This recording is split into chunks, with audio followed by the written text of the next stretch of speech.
కాదు మనం పోరాడాలంటే ఎండి ధరల మీద పోరాడదాం, పని మీద పోరాడదాం, హెల్తీగా పోరాడదాం అని ఆ భైరవం వదులుదాం అనుకున్నాం సినిమా. ఇంకంతే భైరవం వదులుతున్నా అనేసరికి టెన్షన్ అయిపోయి కన్నప్ప పోస్ట్పోన్ చేసుకున్నాడు. ఆ కోపం ఎలా చేసుకోవాలో తెలియక నా మీద ఇదంతా రుద్దుతున్నారు. ఇమీడియట్గా డైవర్షన్. ఇప్పుడు మా అమ్మగారికి మా నాన్నగారికి వాళ్ళకి అవసరం అండి ఈ వయసులో. విష్ణు నాకంటే 4 సంవత్సరాలు పెద్దవాడు, అతనికి 4 పిల్లలు ఉన్నారు. వచ్చి మాట్లాడడం తెలియదా? కూర్చొని మాట్లాడమని అడుగుతున్నాను నేను. పెద్దోళ్ళని కూర్చొని పెట్టి మాట్లాడిన మాట్లాడలేరా? ఇవన్నీ కాకుండా ఇలా పోలీస్ ఆఫీసర్తో హైకోర్టు నుంచి నాకు ఆర్డర్ వచ్చిందండి. ఇది బాగా వినండి సార్.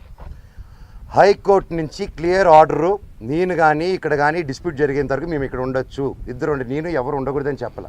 కలెక్టరేట్ దగ్గరికి వెళ్ళారు. నేను అమ్మ నేను వచ్చి ఉండొచ్చు, నేను ఏం చేయట్లేదు, ఇదిగోండి అనేసి నా ఫైలు అప్పచెప్పాను నేను వాళ్ళకి. నేను వీళ్ళకి సినిమాలు పనిచేసినప్పుడు, నేను క్యాంపస్కి పనిచేసినప్పుడు ₹1 ట్రాన్సాక్షన్ వాళ్ళ దగ్గర నాకు వచ్చిందని చెప్పానండి. ఈ రోజు వరకు ఈ మనోజు ₹1 తీసుకోలేదు నా కుటుంబం నుంచి, ₹1 తీసుకోలేదు ఏ సినిమాకి. నేను బయట ప్రొడక్షన్ హిట్ కొట్టి బయట ప్రొడక్షన్లో చేసుకొని ఒకటి హిట్ కొడితే చాలు తీసుకొచ్చి ఇక్కడ లాక్ చేసేసాడు. విష్ణు కంపెనీలో 25 filmsలో నువ్వు చేయాలి. నువ్వు ఇప్పుడు ఆడగట్టు పేసుకొని చేయకపోతే విష్ణు కెరీర్ నిలబడదురా, నువ్వు ఆడగంటే అంటే నాకు కంఫర్టబుల్ లేదు, ఇప్పుడు I'm not ready for lady getup అన్నప్పుడు అంటే సెంటిమెంట్గా కూర్చొని పెట్టి, లేదు విష్ణు కెరీర్ నీ చేతిలో ఉంది, అని నిలబెడదాం హీరోగా, నువ్వు ఒక పర్ఫార్మెన్స్ నువ్వు కామెడీ చేస్తావు అంతా నువ్వు చేయి అంటే అన్న కోసం అమ్మాయి గెటప్ కూడా వేసుకొని యాక్ట్ చేశానండి. ప్రతిదీ చేశాను. వాళ్ళకి స్టంట్స్ డైరెక్ట్ చేశాను, సాంగ్స్ కంపోజ్ చేసి పెట్టాను, ప్రతి గొడ్డు చాకరీ చేసి పెట్టాను వాళ్ళకి. గ్రాఫిక్స్ నేను గ్రాఫిక్స్ చదువుకుంటే అతను గ్రాఫిక్స్ కంపెనీ పెట్టుకున్నాడు. మా నాన్న థియేటర్ పెట్టుకుంటే ఇతను సమోసాలు అమ్ముకుంటాడు. సో అది ఇతనికి ఉన్న ఇది. It's okay. సో మొన్న ఇప్పుడు coming to the point, high court order ఇచ్చిందండి, మేము ఉండొచ్చు వాళ్ళు ఉండొచ్చు, వీక్లీ వన్స్ పోలీసు రావాలని. వీళ్ళు ఏం చేశారు, లోవర్ కోర్టుకి వెళ్ళి, అండ్ మాకు కేవేట్ వేస్తున్నాం అక్కడ, మీకు అందరికీ తెలిసేది. లోవర్ కోర్టుకి వెళ్ళి రంగారెడ్డి కోర్టుకి వెళ్ళి దొంగ డాక్యుమెంట్ ఇచ్చి కేవేట్ ఉందని అబద్ధాలు, కేవేట్ లేదని అబద్ధాలు చెప్పి జడ్జి గారికి దొంగ ఆర్డర్ తీసుకొచ్చారు.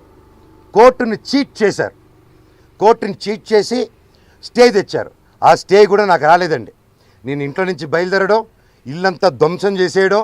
పోలీసులు చెప్పారు, 1వ తారీఖు చెప్పా, 2వ తారీఖు చెప్పా, నాకు నోటీస్ వచ్చింది తెలియదు, ఏం తెలియదు. ఇంట్లో రాజ్యాంగం ధైర్యం అనుకుని, సార్ ప్లీజ్ సార్ అంటున్నాను, వినట్లేదు. 3వ రోజు నేను ఇక్కడికి వచ్చిన సార్ ఏం జరుగుతుందంటే, మీ మీద ఆర్డర్ వచ్చింది సార్ అన్నాడు.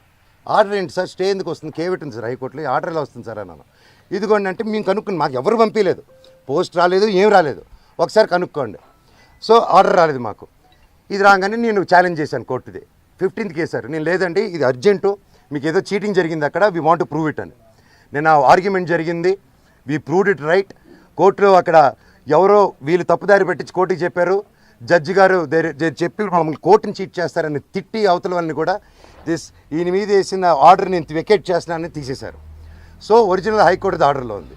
ఇప్పుడు నేను ఇక్కడికి వచ్చాను, మా ఇంట్లో ఎవ్వరూ లేరు, మొత్తం anti social elements, rowdy sheeters, police లాఠీలు పెట్టుకొని ఈ అమ్మ ఫోటోలు తీసింది.